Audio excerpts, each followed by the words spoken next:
নমস্কাৰ বন্ধুসকল, class 12 geography unit 5 প্ৰাথমিক খণ্ডৰ জীৱিকাৰ পাৰ্ট 2 ভিডিঅ'টো লৈ আহিছো। ইয়াৰ আগতে মই পাৰ্ট 1 ৰ ভিডিঅ'টো বনাইছিলো। তাত কুৱেশ্যন নম্বৰ 1 ৰ পৰা 20 লৈ মই ডিসকাস কৰিছিলো, গোটেইখিনি বুজাই দিছিলো। যদি তোমালোকে ভিডিঅ'টো চোৱা নাই তেনেহলে ডেসক্ৰিপচনত লিংকটো থাকিব, তাত গৈ তোমালোকে পাৰ্ট 1 ৰ ভিডিঅ'টো চাব পাৰা। ওকে, তো আজি ডিসকাস কৰিম বাকি কুৱেশ্যন এনসাৰ খিনি, আৰু এইটো হ'ল পাৰ্ট 2। ওকে, তো আৰম্ভ কৰো।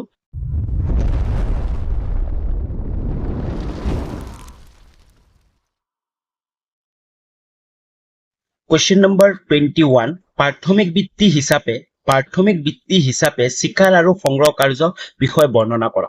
ইয়াৰ আগৰ ভিডিঅ'ত মই আলোচনা কৰিছিলো যে প্ৰাথমিক বৃত্তি ভাগত কি কি পৰে, চিকাৰ কাৰ্য আৰু সংগ্ৰহ। ওকে, তো এতিয়া আমাক সুধিছে প্ৰাথমিক বৃত্তি হিচাপে চিকাৰ আৰু সংগ্ৰহ কাৰ্যৰ বিষয়ে বৰ্ণনা কৰা।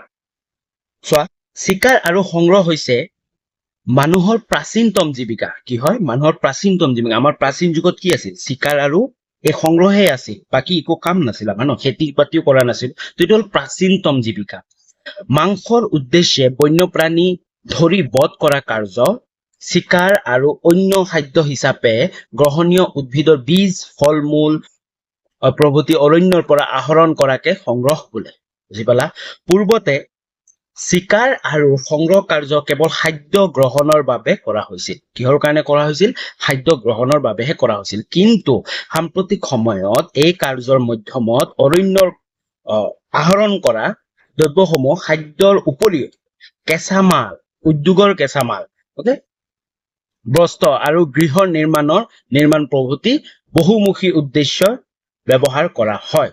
তো বহুমুখী উদ্দেশ্যত ব্যৱহাৰ কৰা হয়। বৰ্তমান সময়ত যি এই সংগ্ৰহ প্ৰক্ৰিয়া আছে, এই সংগ্ৰহ প্ৰক্ৰিয়াৰ দ্বাৰা কি ফেক্টৰীবোৰ আছে নহয়, উদ্যোগৰ কেঁচামাল, ফৰ এক্সাম্পল বনৰ পৰা বাঁহ গছ কাটি আনি কি কৰিলে? কেঁচামাল হয়, এইটো এটা পেপাৰ বনাবৰ কাৰণে। তো এনেকুৱা ধৰণৰ কাম হয়। ওকে, তদুপৰি আধুনিক মানৱৰ দ্বাৰা পৰিচালিত চিকাৰ আৰু সংগ্ৰহ বৃত্তিত পেশীবলৰ উপৰিও উচ্চ মানৰ অস্ত্ৰ শস্ত্ৰবোৰৰ ব্যাপক প্ৰয়োগ কৰা হয়। ঘাইকৈ আদিম অৰ্থ ব্যৱস্থাৰ লগত জড়িত পৃথিৱীৰ বহুতো অঞ্চলৰ লোকে খাদ্য, বস্ত্ৰ আৰু গৃহ নিৰ্মাণৰ আহিলা অথবা ইন্ধন দ্ৰব্যসমূহ এই পদ্ধতিৰে সংগ্ৰহ কৰে। বৰ্তমান সময়তো বহুত ঠাই আছে এনেকুৱা পৃথিৱীৰ এই চিকাৰ কাৰ্য আৰু এই সংগ্ৰহ কাৰ্যৰ দ্বাৰাই বিভিন্ন ধৰণৰ খাদ্য বস্তু, গৃহ নিৰ্মাণৰ আহিলা, বিভিন্ন ইন্ধন এইবোৰ কি সংগ্ৰহ কৰে। গছৰ ফল মূল, জীৱ জন্তুৰ ছাল, বাঁহ বেত অথবা খেৰ, লা ধূনা, তুলা প্ৰভৃতি বিভিন্ন ধৰণৰ দ্ৰব্য পৃথিৱীৰ বহুতো অঞ্চলত প্ৰকৃতিৰ পৰা পোনপটীয়াকৈ সংগ্ৰহ কৰা হয়। বুজি পালা? তো সেইকাৰণে কৈছে প্ৰাথমিক বৃত্তি, এই দুটা কি? প্ৰাথমিক বৃত্তি, চিকাৰ আৰু সংগ্ৰহ কাৰ্য। ওকে, তো নেক্সট কুৱেশ্যনলৈ আগবাঢ়ো। নেক্সট কুৱেশ্যনলৈ আগবঢ়াৰ আগতে যদি মোৰ এই চেনেলটো ছাবস্ক্ৰাইব কৰা নাই তেনেহলে তোমালোকে ছাবস্ক্ৰাইব কৰি ল'বা, লগতে বেল আইকনটো প্ৰেছ কৰি ল'বা। ওকে, তো আগন্তুক যি 2025ৰ ক্লাছ হাই ছেকেণ্ডাৰী ফাইনেল এক্সাম আহি আছে, তাৰ কাৰণে মোৰ এই চেনেলটো কি পাবা মই লিখি দিছো যে ক্লাছ 12 জিঅ'গ্ৰাফী সলিউশন 2025 গোটেই চেপ্টাৰৰ সলিউশন খিনি পাবা। Previous year question paper with solution, previous ইয়াৰৰ যিমানবোৰ কুৱেশ্যন পেপাৰ আছে 2018ৰ পৰা লৈ যিমানবোৰ কুৱেশ্যন পেপাৰ আছে গোটেইকেইটাৰ সলিউশন পাবা, কুৱেশ্যন পেপাৰটোও পাবা। Okay, previous year question paper chapter wise, তো প্ৰতিটো চেপ্টাৰ ৱাইজ প্ৰিভিয়াছ ইয়াৰ যি কুৱেশ্যন আহিছিল সেইখিনি পাবা, লগতে ইম্পৰ্টেণ্ট কুৱেশ্যন খিনিও পাবা। ওকে, তো এইবোৰ গোটেইখিনি পিডিএফ হিচাপে পাবা তোমালোকে, পিডিএফ হিচাপে এভেইলেবল অন টেলিগ্ৰাম চেনেল, তো টেলিগ্ৰাম চেনেলটো ক'ত আছে? Link in a description. তো ডেছক্ৰিপশ্যনত যোৱা, টেলিগ্ৰামত লিংক আছে, তাত গৈ জইন হৈ লোৱা, আৰু তাৰপৰা তোমালোকে গোটেই ভিডিঅ' যিমানবোৰ পিডিএফ থাকে তাত পাই যাবা। ওকে, তো আহো নেক্সট ভিডিঅ'লৈ। 22 নম্বৰ, সমবায় কৃষিৰ প্ৰধান লক্ষণসমূহ বৰ্ণনা কৰা। সমবায় কৃষি, ওকে, 1 নম্বৰ, সমবায় কৃষি কেইবাজনো কৃষকৰ ভূমি, শ্ৰম আৰু মূলধন স্বেচ্ছাই একত্ৰিত কৰি অধিক দক্ষতাৰে লাভজনকভাৱে পৰিচালনা কৰা হয়। ওকে, এই কৃষি ব্যৱস্থাৰ ব্যক্তিগত কৃষিভূমিৰ খণ্ডসমূহৰ অক্ষুণ্ণতা ৰক্ষা কৰা হয়। ওকে, সমবায় কৃষি ব্যৱস্থাত এই কাৰ্যৰ অংশীদাৰসকল লৈ গঠন কৰা সমিতি এখনে সমগ্ৰ কাম কাজ তদাৰক কৰে। এই সমিতি উৎপাদন ব্যৱস্থাৰ লগত জড়িত সাৰ, পানী, বীজ, যন্ত্ৰপাতি আদি যোগান ধৰাৰ উপৰিও উৎপাদিত দ্ৰব্য উচিত বিপণনৰ কাৰ্যকৰী ব্যৱস্থা গ্ৰহণ কৰে। সমবায় কৃষি কি? তো বহুকেইজন কৃষকে লগ হৈ যি কৃষি কাৰ্য কৰে অধিক উৎপাদনৰ কাৰণে বা অধিক লাভজনকৰ কাৰণে সেইবোৰকে কি হয়? সমবায় কৃষি বুলি কোৱা হয়। আৰু এই কৃষি ব্যৱস্থা ব্যক্তিগত কৃষি ভূমিৰ খণ্ডসমূহ অক্ষুণ্ণতা ৰক্ষা কৰে।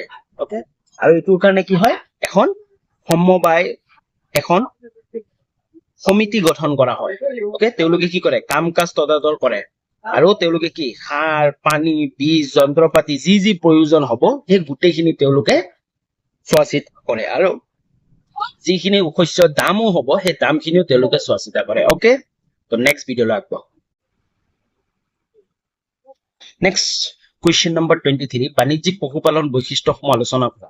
বাণিজ্যিক পশুপালন মানে গম পাইছা, যিবোৰ পশুপালন কৰা হয় বাণিজ্যিক হিচাপে, মানে তেওঁলোক ইনকাম হিচাপে লাৰ্জ স্কেলত মানে বহুত বেছিকৈ কৰা হয়, তো সেইবোৰক কি কোৱা হয়? বাণিজ্যিক পশুপালন।